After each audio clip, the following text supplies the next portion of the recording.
Bismillahirrahmanirrahim. Assalamualaikum warahmatullahi wabarakatuh.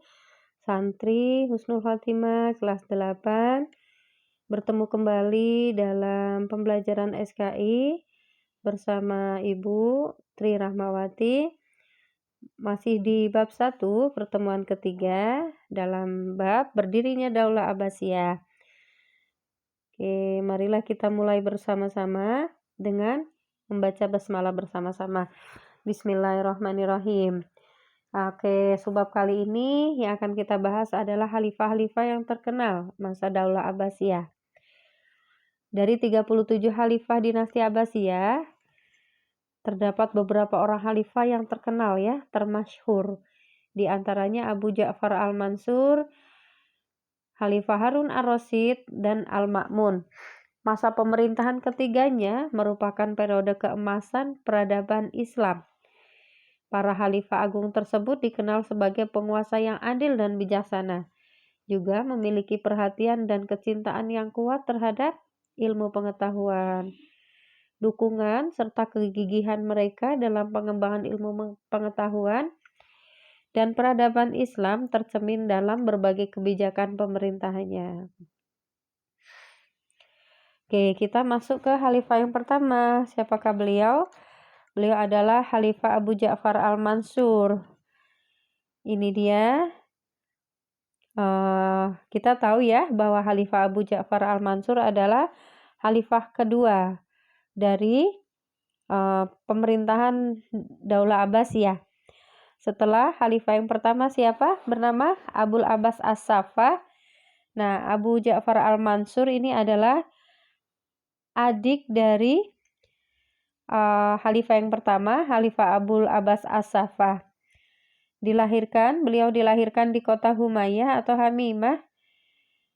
Ibunya bernama Salamah al-Barbariyah dan ayahnya bernama Muhammad bin Ali bin Abdullah bin Abbas bin Abdul Muttalib. Beliau adalah sosok yang memiliki kepribadian kuat, tegas, berani, cerdas, dan memiliki otak yang cemerlang. Al-Mansur adalah seorang khalifah yang tegas, bijaksana, alim, berpikiran maju, baik budi, dan pemberani. Beliau tampil dengan gagah berani dan cerdik menyelesaikan berbagai persoalan pemerintahan dinasti Abbasiyah. Beliau adalah seorang yang sangat mencintai ilmu pengetahuan. Kecintaannya terhadap ilmu pengetahuan menjadi pilar bagi pengembangan peradaban Islam pada masanya. Oke, apa saja prestasi beliau? Atas kecintaannya terhadap ilmu pengetahuan, beliau melakukan pengembangan terhadap ilmu pengetahuan, di antaranya menyalin buku-buku ilmu pengetahuan, menyusun buku-buku yang berkaitan dengan agama Islam, mendatangkan kaum cendekiawan dari berbagai negara. Kemudian dalam pengaturan dan penertiban pemerintahan, beliau menyusun dan menertibkan administrasi pemerintahan, menjalin kerjasama antar sektor aparat negara, dan memberikan tugas dan tanggung jawab kepada semua aparat. Peningkatan ekonomi. Dalam hal peningkatan ekonomi, dengan mendirikan dan membangun kota baru yang semula yaitu Madinah As-Salam, kemudian menjadi Baghdad. Ya, dalam bidang politik, dalam upaya pembinaan politik luar negeri, Khalifah Abu Ja'far mengadakan serangan dan penaklukan kota-kota yang dikuasai oleh Raja Bizantium. Ya, beliau melakukan dakwah Islam ke Bizantium, kemudian berhasil menjadikan kerajaan Bizantium tadi membayar upeti tahunan kepada dinasti Abbasiyah. Oke, kemudian sistem pemerintahan pada masa Khalifah Al-Mansur. Berkembang pengaruh Persia secara jelas. Dia mengangkat seorang wazir yang bertugas sebagai seorang koordinator antar departemen yang ada. Oke. Wazir pertama yang diangkat bernama Khalid bin Barmak, berasal dari Persia. Al-Mansur juga membentuk lembaga protokoler negara, sekretaris negara, dan kepolisian negara, di samping juga membenahi angkatan bersenjata. Selanjutnya, beliau melakukan pembangunan kota Baghdad. Pada masa awal pemerintahan dinasti Abbasiyah, yakni di masa Abul Abbas As-Saffah, Khalifah pertama, pusat pemerintahannya berada di kota Ambar, sebuah kota kuno Persia di sebelah timur Sungai Eufrat. Kemudian pada masa Al-Mansur, pusat pemerintahannya dipindahkan lagi ke Kufah. Namun beliau kemudian untuk menjaga stabilitas politik, Al-Mansur kemudian mencari daerah yang strategis yang kemudian bisa dijadikan sebagai ibu kota negara. Pilihannya jatuh pada sebuah daerah di samping atau di tepi dua sungai besar Eufrat dan Tigris yang kemudian sampai sekarang dinamakan Baghdad. Ya, pada saat itu pembangunan kota Baghdad itu menghabiskan dana 18 juta dinar. Saat itu kemudian Baghdad menjadi kota termasyhur di dunia karena kemewahan, keindahan, keteraturan, dan kebersihannya. Di tengah-tengah kota terletak Istana Khalifah dengan seni arsitektur Persia. Istana ini dikenal dengan Al-Qasr Al-Zahabi yang berarti istana emas. Di sana juga dilengkapi dengan bangunan masjid, tempat pengawal istana, polisi, dan tempat tinggal putri-putri serta keluarga khalifah. Oke, kemudian selain itu, selain pembangunan kota Baghdad yang tadi sudah disebutkan ya, bahwa Khalifah Al-Mansur ini sangat cintanya terhadap ilmu pengetahuan. Kemudian menunjukkan perhatian yang besar terhadap pengembangan ilmu pengetahuan. Pada masa itu pembangunan perguruan tinggi sebagai gudang pengetahuan yang diberi nama Baitul Hikmah. Ya, kemudian menjadikan kota Baghdad sebagai kiblat ilmu pengetahuan dan peradaban Islam pada masa itu. Ia mengajak banyak ulama dan para ahli dari berbagai daerah untuk datang dan tinggal di Baghdad. Dia mendorong pembukuan ilmu agama seperti fikih, tafsir, tauhid, hadis, dan ilmu lain seperti bahasa dan ilmu sastra. Masya Allah ya, pada masa Khalifah Al-Mansur. Selanjutnya, Khalifah yang kedua adalah Khalifah Harun Ar-Rasyid yang namanya begitu harum. Ya, beliau memimpin pada tahun 786 sampai 809 Masehi. Pemimpin bijaksana dan peletak dasar pemerintahan modern disebutkan ya. Siapakah beliau? Beliau adalah Harun Ar-Rasyid, lahir di Rai pada tahun 150 Hijriah atau 763 Masehi. Nama lengkapnya adalah Harun bin Muhammad Al-Mahdi bin Abdillah Al-Mansur. Ia adalah cucu pendiri kota Baghdad Al-Mansur. Beliau, Khalifah Harun Ar-Rasyid, adalah cucu dari Khalifah pertama yang tadi kita bahas ya, Abu Ja'far Al-Mansur. Harun Ar-Rasyid adalah Khalifah kelima dari Kekhalifahan Abbasiyah dan memerintah dari tahun 786 sampai 809 Masehi. Ayahnya bernama Muhammad Al-Mahdi dan ibunya bernama Khaizuran. Harun Ar-Rasyid banyak dihormati raja-raja Eropa. Mereka saling berkirim surat. Di antaranya adalah Raja Charlemagne dan Ratu Irene. Bagi orang-orang Eropa, nama Harun Ar-Rasyid beserta Salahuddin Al-Ayyubi dijajarkan dalam daftar raja-raja terkenal yang pernah ada di dunia ini. Masya Allah ya, sangat harum dan masyhur namanya. Kemudian beliau mewujudkan keamanan, kedamaian, serta kesejahteraan rakyat, membangun kota Baghdad dengan bangunan-bangunan yang megah. Setelah kakeknya membangun kota Baghdad, kemudian beliau lebih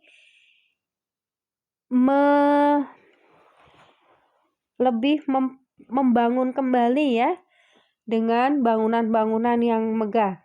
Membangun tempat-tempat peribadatan, membangun sarana pendidikan, kesehatan, dan perdagangan, mendirikan Baitul Hikmah sebagai lembaga penerjemah yang berfungsi sebagai perguruan tinggi, perpustakaan, dan penelitian.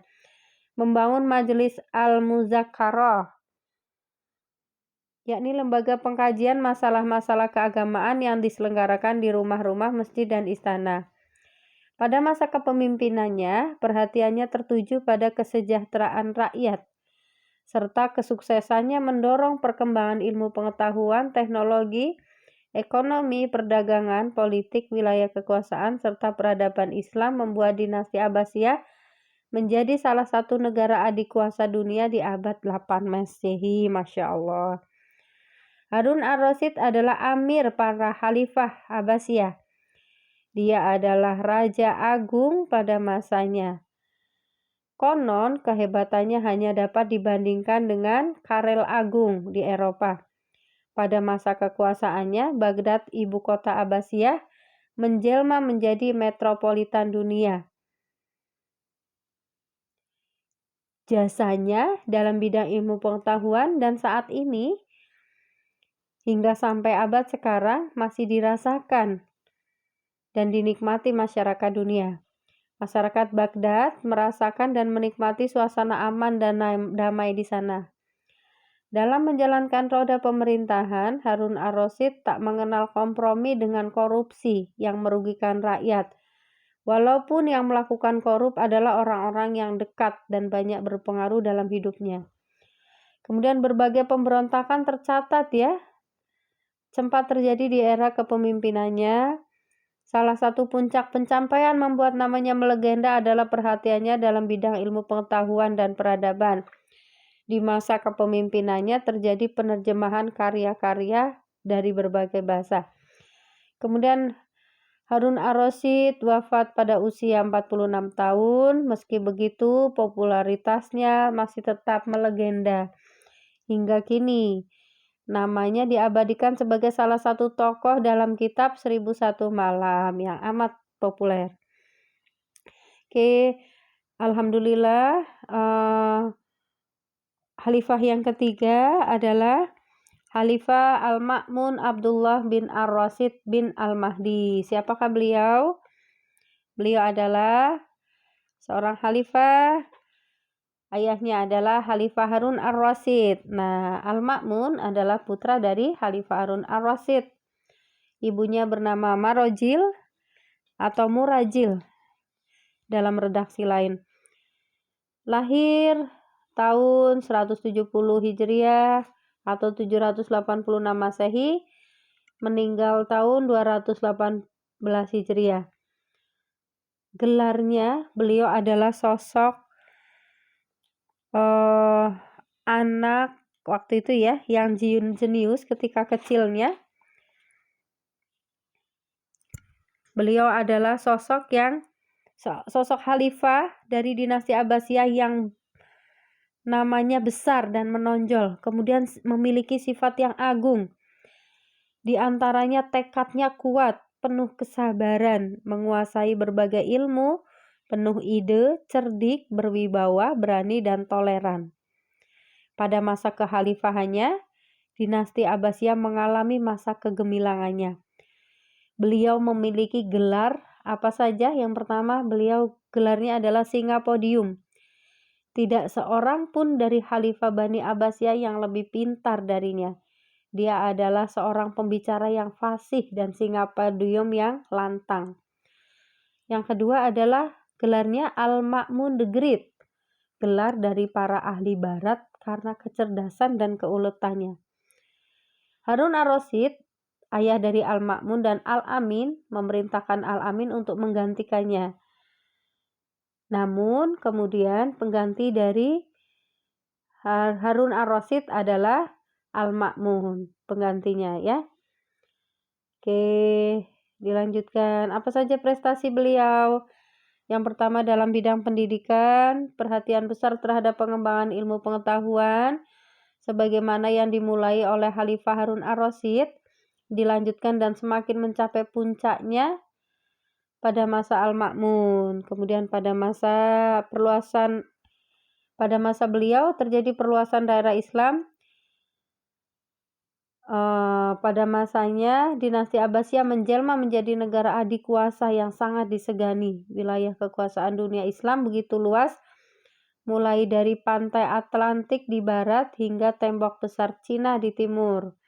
Kemudian dalam bidang pertanian dan perdagangan begitu berkembang ya secara luas dan pesat. Produksi buah-buahan dan bunga-bungaan begitu meningkat dan terjamin mutunya. Oke, selanjutnya kita akan mempelajari subbab selanjutnya periodisasi kekuasaan dinasti Abbasiyah. Periodisasi kekuasaan dinasti Abbasiyah terbagi menjadi 3 periode, menjadi 4 periode. Oke, ada yang menyebutkan 5 periode. Namun kita akan membahas 4 periode saja ya. Periode yang pertama disebut periode pengaruh Arab dan Persia pertama. Tahun 132 Hijriah atau 750 Masehi sampai 232 Hijriah, sekitar 1 tahun Hijriah, 1 tahun Hijriah. Berlangsung 97 tahun dan dipimpin oleh 9 orang khalifah, mulai dari khalifah yang pertama yaitu Abu Abbas As-Saffah sampai khalifah Al-Wasik. Disebut dengan periode keemasan Daulah Abbasiyah. Bahkan dapat dikatakan sebagai periode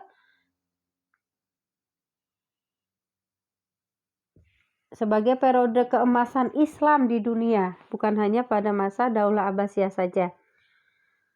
Jika Abu Abbas dan Abu Mansur telah meletakkan dasar-dasar pemerintahan, maka sesungguhnya periode keemasan terjadi pada masa 7 khalifah berikutnya. Selain memiliki wilayah yang sangat luas, dinasti ini mencapai kemajuan peradaban di berbagai bidang. Ilmu pengetahuan dan filsafat berkembang maju. Demikian juga dengan seni budaya, ekonomi, politik, militer, dan perekonomian. Para khalifah yang memimpin Abbasiyah pada periode ini, selain ahli dalam ketatanegaraan, politik, dan pemerintahan, mereka sangat mencintai ilmu pengetahuan, peradaban, dan dikenal dekat dengan ulama atau ilmuwan. Puncak popularitas daulah ini berada pada masa Khalifah Harun ar-Rasyid. Kemudian periode yang kedua bernama periode pengaruh Turki pertama. Tahun 232 Hijriah sampai 334 Hijriah atau 847 Masehi sampai 945 Masehi. Periode ini berlangsung selama 99 tahun, dipimpin oleh 13 khalifah. Periode ini bisa dikatakan sebagai awal kelemahan dinasti Abbasiyah. Kebijakan Khalifah Al-Mu'tasim terhadap unsur Turki dalam masalah dalam masalah ketentaraan membuat kebiasaan orang-orang Muslim dalam mengikuti perjalanan perang menjadi terhenti. Pasukan tentara terdiri dari prajurit-prajurit Turki yang profesional. Banyak pula di antara orang Turki yang diberi jabatan gubernur dan panglima perang. Akibatnya, tentara menjadi sangat dominan dan banyak memberikan pengaruh kepada khalifah. Khalifah Al-Mu'tasim dan khalifah sesudahnya yaitu Al-Wasik mampu mengendalikan mereka. Mereka dalam hal ini adalah tentara-tentara Turki ya, prajurit-prajurit Turki. Akan tetapi Khalifah Al-Mutawakkil yang merupakan khalifah awal periode ini merupakan khalifah yang lemah. Pada masanya, orang-orang Turki dapat merebut kekuasaan dengan cepat setelah Al-Mutawakkil wafat. Merekalah yang memilih dan mengangkat khalifah sesuai kehendak mereka. Dengan demikian, kekuasaan tidak lagi ada di tangan Khalifah Bani Abbas. Walaupun mereka tetap berada pada jabatan khalifah. Keberadaannya hanya sebagai simbol belaka, sehingga kekuasaan Daulah Bani Abbas pada periode ini menjadi lemah. Akibatnya banyak daerah kecil yang berusaha melepaskan diri dan tidak mampu diatasi. Faktor-faktor penting lain yang menyebabkan kemunduran dinasti Abbasiyah apa saja? Luas laut wilayah yang harus dikendalikan, sedangkan luasnya wilayah yang harus dikendalikan, sedangkan organisasi dan komunikasi yang rapuh dan lemah. Ketergantungan kepada tentara sangat tinggi sehingga menurunkan semangat rakyat dalam membela negara. Kesulitan keuangan negara karena beban pembiayaan tentara yang sangat tinggi. Ini adalah periode pengaruh Turki yang pertama. Kemudian yang ketiga, periode 3 yaitu masa pengaruh Persia kedua, atau disebut masa kekuasaan dinasti Buwaih dalam pemerintahan Khilafah Abbasiyah pada tahun 334 Hijriah sampai 447 Hijriah. Pada periode ini, Daulah Abbasiyah berada di bawah kekuasaan Bani Buwaihi, yaitu para penganut aliran Syiah yang berhasil mendirikan dinasti di sebelah barat Laut Iran. Ketika kekuatan mereka bertambah besar, rakyat sepenuhnya dikuasai oleh mereka. Orang-orang terkemuka di Baghdad mempersilahkan mereka ke Baghdad. Yang mempersilahkan mereka ke Baghdad adalah Khalifah Al-Mustakfi. Tidak bisa berbuat apa-apa.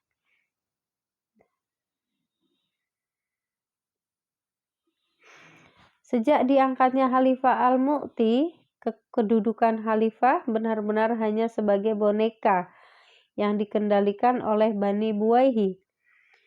Karena itu selama 1 abad berlangsung, para khalifah tidak mampu berbuat banyak untuk mempertahankan kedaulatan negara. Meskipun demikian, dalam bidang ilmu pengetahuan adalah Bani Abbasiyah terus mengalami kemajuan. Dalam periode ini, muncul pemikir-pemikir besar seperti Al-Farabi, Ibnu Sina, Al-Biruni, Ibnu Maskawai. Bidang ekonomi, pertanian, dan perdagangan juga mengalami kemajuan. Periode keempat, atau periode terakhir, yaitu masa pengaruh Turki kedua,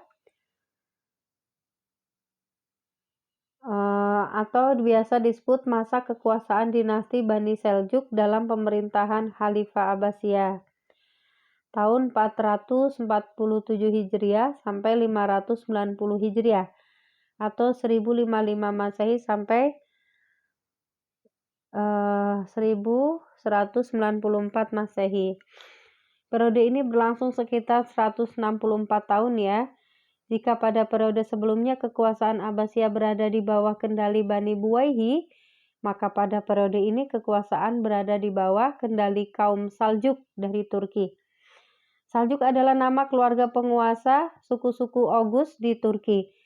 Namun Saljuk adalah nama suku yang diambil sebagai penghormatan atas nenek moyang mereka bernama Saljuk bin Yakak. Kehadiran Bani Saljuk di Baghdad sebenarnya atas undangan khalifah untuk menghilangkan pengaruh Bani Buwaihi. Namun, pengaruh mereka akhirnya tak terkendali setelah para khalifah Abbasiyah menempatkan mereka pada jabatan penting kerajaan, seperti panglima perang, gubernur, dan wazir atau menteri. Wazir ya. Puncak pengaruh kaum Saljuk terhadap khalifah Bani Abbas dimulai tahun 510 Hijriah sampai tahun 656 Hijriah, ketika tentara Mongol membumi hanguskan kota Baghdad dan segala isinya yang menandai berakhirnya dinasti Abbasiyah. Khalifah yang memimpin dinasti Abbasiyah pada periode ini adalah Khalifah Al-Mustadi sampai Khalifah Al-Musta'sim. Oke. Itu saja 4 periodisasi Daulah Bani Abbasiyah.